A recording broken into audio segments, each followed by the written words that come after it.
జనసేనాని power star Pawan Kalyan ఒక వారంలోనే రెండుసార్లు తమిళ రాజకీయాలపై ఆసక్తికరమైన కామెంట్స్ వదిలారు. తొలుత ఆయన తిరుపతి వారాహి సభలో తమిళనాడు డిప్యూటీ సీఎం ఉదయనిధి స్టాలిన్కు వార్నింగ్ ఇచ్చారు. సనాతన ధర్మాన్ని కించపరిస్తే సహించేది లేదని హెచ్చరించేశారు. 2 రోజుల గ్యాప్లో పవన్ మరో ట్వీట్ చేశారు.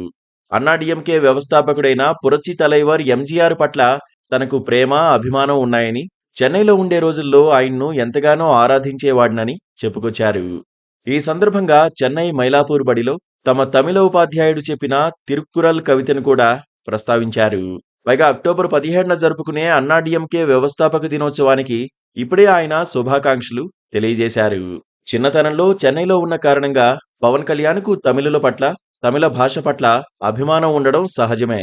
పైగా తమిళ స్నేహితుల ద్వారా ఆయన అనేక విషయాలు తెలుసుకుని ఉంటారు. హైదరాబాదులో సెటిల్ అయిన తర్వాత తమిళనాడుకు దూరమైనప్పటికీ తమిళం పట్ల అభిమానం, తమిళ నాయకులను గమనించడం మానుకోవాల్సిన అవసరం లేదు.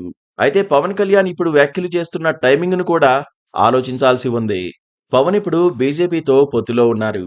బీజేపీ, దాని భావ సారూప్య సంస్థలు సనాతన ధర్మాన్ని పాటిస్తుంటే తమిళనాడులో డిఎంకే దానికి పూర్తిగా వ్యతిరేకమని చెప్పాలి.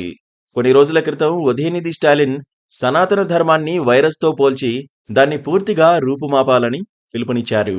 అప్పుడు ఏ మాట మాట్లాడిని పవన్ కళ్యాణ్ ఇప్పుడు కరెక్ట్గా తాను దీక్ష చేసినప్పుడే సనాతన ధర్మంపై స్టేట్మెంట్స్ ఇస్తున్నారు. పైగా తాను ఇంతకాలం పట్టించుకొని డిఎంకే నాయకులను హెచ్చరించారు. తమిళ రాజకీయాలతో సంబంధం లేని పవన్ కళ్యాణ్ అలా ఎందుకు మాట్లాడుతున్నారని ఆలోచించేలోపే ఆయన ఎంజీఆర్ను ప్రశంసించారు. ఇప్పుడు ఎంజీఆర్ ఎందుకు గుర్తుకొస్తున్నారని కూడా విశ్లేషించుకోక తప్పదు. ఎంజీఆర్ ప్రజానాయకుడని చెప్పేందుకు సందేహించకూడదు. అది వేరే విషయం. పవన్ కళ్యాణ్ స్టేట్మెంట్స్ వెనుక బీజేపీ ఉందా అన్న సందేహాలు కూడా రాకమానవు. ఆయన్ను ఏపీతో పాటు తమిళనాడులో కూడా రాజకీయానికి ఉపయోగించుకోవాలని బీజేపీ అనుకుంటూ ఉండొచ్చు. ఎందుకంటే డిఎంకే ఇప్పుడు కాంగ్రెస్ కూటమిలో ఉంది. అన్నాడీఎంకే ఒకప్పుడు బీజేపీ మిత్రపక్షంగా ఉండేది. కొన్ని కారణాలతో ఆ పార్టీ కమలానికి దూరం జరిగింది. ఇప్పుడు మళ్లీ లెక్కలేసుకుని అన్నాడీఎంకేను బీజేపీ దగ్గరకు చేర్చుకునే ప్రయత్నం చేస్తోందన్న చర్చ జరుగుతోంది.